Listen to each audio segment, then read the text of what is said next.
Magical mini JCB snake की कहानी।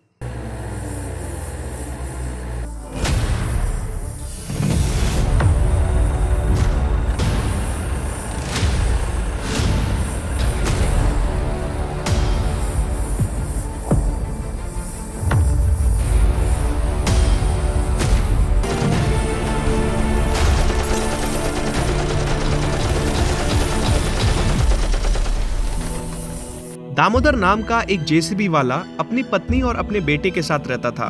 दामोदर बचपन से ही इंजीनियर की पढ़ाई करना चाहता था, लेकिन घर की जिम्मेदारियों की वजह से वो नहीं पढ़ पाया। लेकिन वो अपने बेटे को बहुत बड़ा इंजीनियर बनाना चाहता था। इसी कारण बचपन से ही नई नई टेक्नोलॉजी वाली बुक अपने बेटे को लाके देता रहता था, जिसमें से पढ़ के दामोदर का बेटा कुछ ना कुछ बनाता रहता था। एक दिन तो क्या हुआ? धीरे धीरे बच्चे सीखेंगे तभी तो बड़ा इंजीनियर बनेंगे। अब बस करो, मेरे बेटे को नजर लगाना बंद करो और जाके पानी लाके दो, बहुत गर्मी हो रही है। तभी अचानक एक आदमी दौड़ता हुआ दामोदर के घर में आता है। दामोदर भैया, चलो तो, बहुत अर्जेंट काम है। गांव से बाहर एक बहुत बड़ा सांप बेहोश पड़ा हुआ है। फॉरेस्ट विभाग वाले आए हैं, आपको बुलाया है उस सांप को उठाने के लिए। दामोदर अपनी जेसीबी लेकर तुरंत वहां जाता है।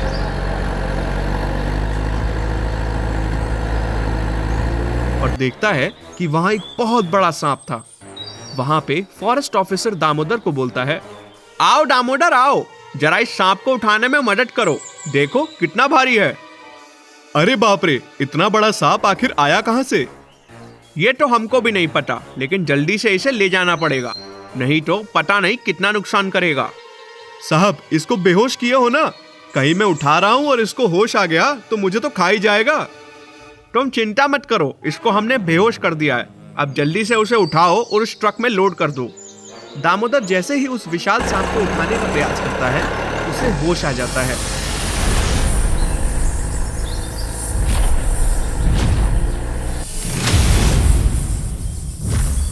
और देखते ही देखते वो जेसीबी पर भी हमला कर देता है और कुछ ही समय में पूरी जेसीबी को तबाह कर देता है और जंगल की तरफ चला जाता है।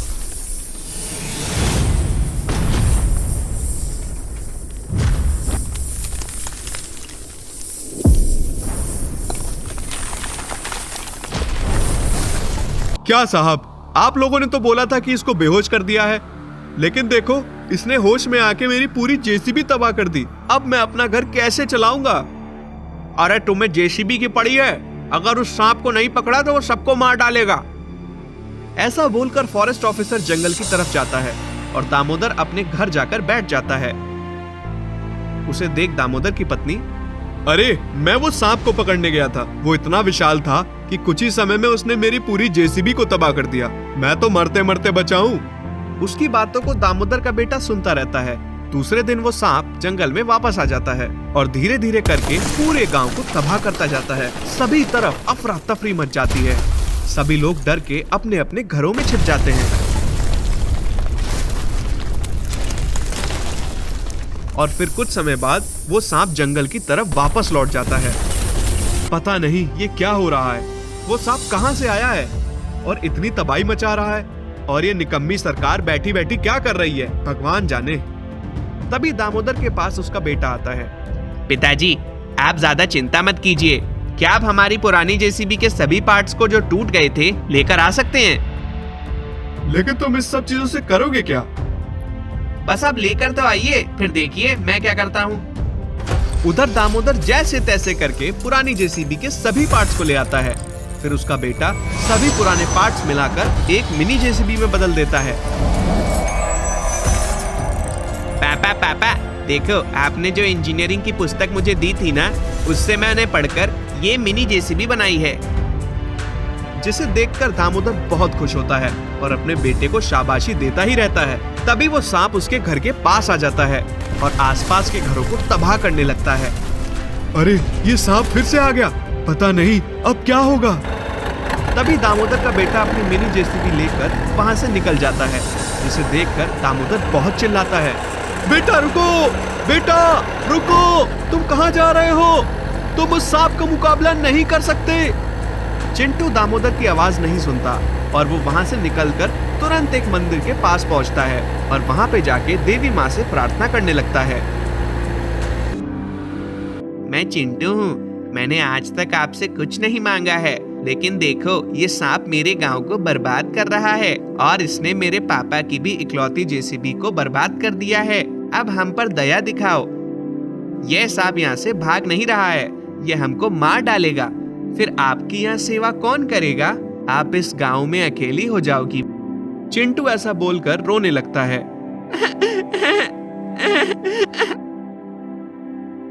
तभी एक चमत्कारी आवाज आती है। फिर माता की मूर्ति से एक तेज रोशनी निकलती है और वो रोशनी मिनी जेसीबी के ऊपर जाकर गिरती है और देखते ही देखते वो जेसीबी एक जादुई मिनी जेसीबी में बदल जाती है। आपका बहुत बहुत धन्यवाद माँ, मैं अभी जाकर उस सांप का सर्वनाश करता हूँ। चिंटू तुरंत ही अपनी जादुई मिनी जेसीबी में बैठ के उस विशाल सांप के पास पहुंचता है। अरे दुष्ट सांप, तू अभी के अभी यहाँ से निकल जा, नहीं तो मैं देवी माँ के वरदान से तुझे नष्ट कर दूंगा। चिंटू की आवाज सुनते ही वो सांप तुरंत मुड़ता है और उसके जेसीबी पर हमला करने आ जाता है, लेकिन चिंटू तुरंत ही अपनी जेसीबी से उस सांप पे हमला कर देता है।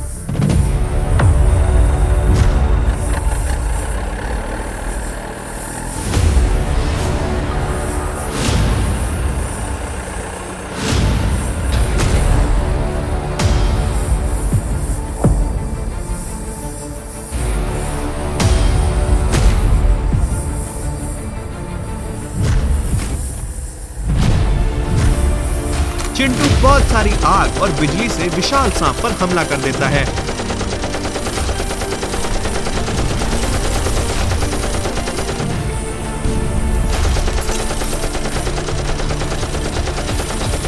और कुछ ही समय में वो विशाल सांप मारा जाता है और कुछ समय में लोग वहां आ जाते हैं। अरे वाह बेटा, तूने ये कैसे किया? इतना विशाल सांप जिससे सभी डरकर भाग रहे थे, लेकिन तुमने इतने छोटे होते हुए भी इसका सामना कैसे किया? ये सब मेरी देवी माँ के आशीर्वाद के कारण हुआ है। उन्होंने मुझे आशीर्वाद दिया और मैंने इस विशाल सांप को मार दिया। इन सब से चिंटू के माता पिता बहुत खुश होते हैं और गांव वाले बहुत खुश होते हैं। फिर चिंटू का बहुत सम्मान करते हुए उसे बहुत सारे पुरस्कार भी दिए जाते हैं। 3 मैजिकल ट्रैक्टर्स।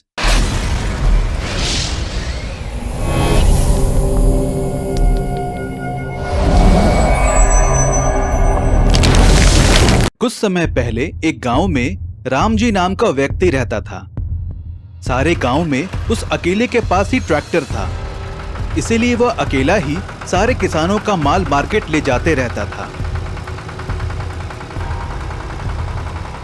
लेकिन बहुत ज्यादा किराया लेकर किसानों को धोखा देते रहता था।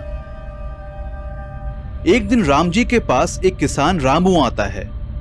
रामजी भाई, धान की बोरियों को मार्केट ले जाना है। 3 दिन से तुम्हारे ट्रैक्टर का इंतजार कर रहा हूँ। मेरे ट्रैक्टर के लिए 3 दिन क्या, 10 दिन भी इंतजार करना पड़ेगा, तब जाकर आपकी बारी आएगी। वैसे किराया कितना दोगे? सबके बराबर मैं भी 1000 रुपए दूंगा। कौन सी दुनिया में हो? 2000 दोगे तभी चलूंगा, सोच लो। क्या 2000? ये बहुत अन्याय है राम जी। अचानक 1000 रुपए बढ़ा दिए, ये ठीक नहीं है। इतना पैसा नहीं दे सकते तो जा सकते हो। अच्छा ठीक है, दे दूंगा। बाद में राम जी सारा माल मार्केट पहुंचा देता है। अगले दिन सुबह रामू अपने मन में सोचता है, सारे गांव में इस अकेले रामू के पास ही ट्रैक्टर होने से सबको धोखा दे रहा है, बढ़ा चढ़ा कर किराया ले रहा है। किसी भी तरह इस राम जी के धोखे को रोकना होगा और मेरे साथी किसानों का मदद करना होगा, इसलिए मैं भी एक ट्रैक्टर खरीदूंगा। फिर रामू कर्जा लेकर ट्रैक्टर खरीदता है। यह बात जानकर राम जी को बहुत ही ईर्ष्या होती है। मेरे मुकाबले उस रामू ने ट्रैक्टर खरीदा, अभी मेरे किराए कम हो जाएंगे।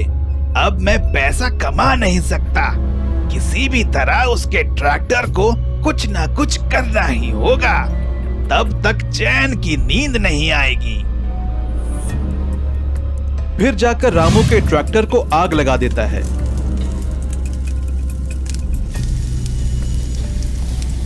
हाय रे, मेरा ट्रैक्टर पूरी तरह जल गया।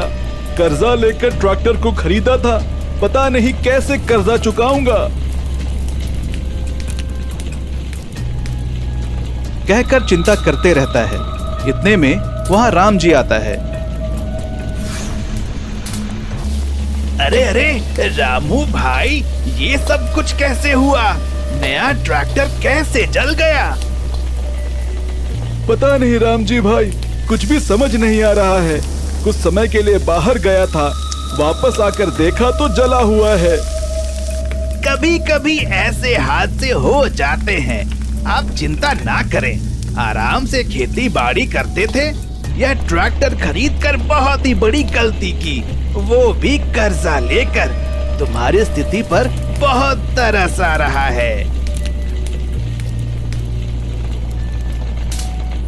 फिर राम जी वहां से चला जाता है। इतने में वहां पर रामू का दोस्त अभिजीत आता है। अभिजीत एक बड़ा मैजिशियन था। अरे यार, रामू कैसे हो? पहचाना? मैं हूँ अभिजीत। हाँ यार, तुम्हें कैसे भूल सकता हूँ। बहुत अच्छी पढ़ाई की और एक बड़े मैजिशियन बने, और मैं केवल खेती बाड़ी कर रहा हूँ। हमारे बीच क्या छोटा क्या बड़ा यार, हम दोस्त हैं। लगता है तुम किसी चिंता में हो। फिर रामू सारा विषय बताता है। तुम चिंता ना करो, मैं उसे सबक सिखाऊंगा। अभी तुम्हारे जले हुए ट्रैक्टर से 3 मैजिकल ट्रैक्टर को निकालता हूँ।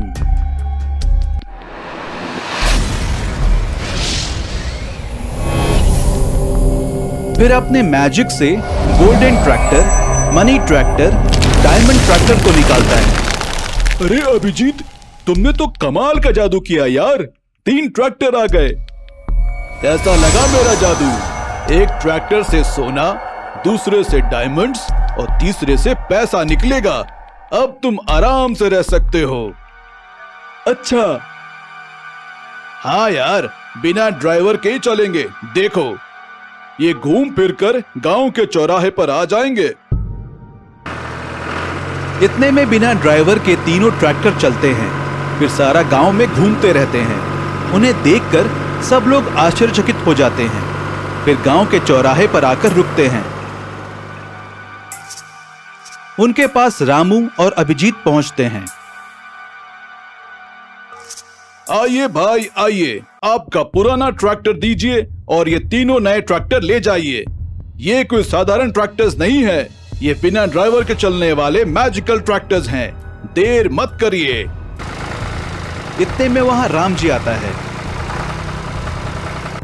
अरे वाह, ये सारे गांव में मेरे पास ही ट्रैक्टर है। बिना देरी के पुराना ट्रैक्टर को देकर ये 3 नए ट्रैक्टर को लूंगा। फिर आराम से घर में बैठकर इन ट्रैक्टर को चलाकर बहुत सारा पैसा कमाऊंगा। फिर अपना पुराना ट्रैक्टर को देकर 3 नए ट्रैक्टर को लेकर किराए के लिए भिजवा देता है।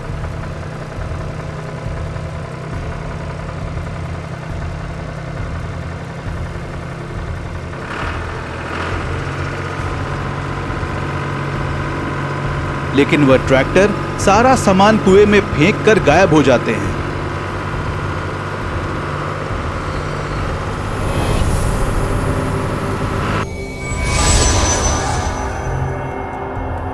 इससे सारे किसान गुस्से से राम जी की पिटाई करते हैं।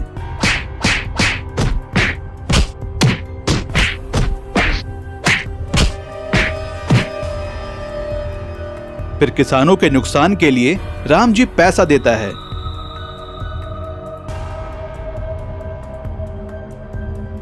हाय रे, नए ट्रैक्टर के लालच में पुराने ट्रैक्टर को खो दिया। अन्याय से रामू के नए ट्रैक्टर को आग लगाया था। इसके लिए मुझे अच्छा सबक मिला। फिर रामू के पास जाता है। मुझे माफ कर दो रामू, मुझे बहुत बड़ी सजा मिली। आगे से सुदृढ़ि से रहना और दूसरों की मदद करना, ये रहा तुम्हारा पुराना ट्रैक्टर। ठीक है रामू। कहकर वहां से चला जाता है।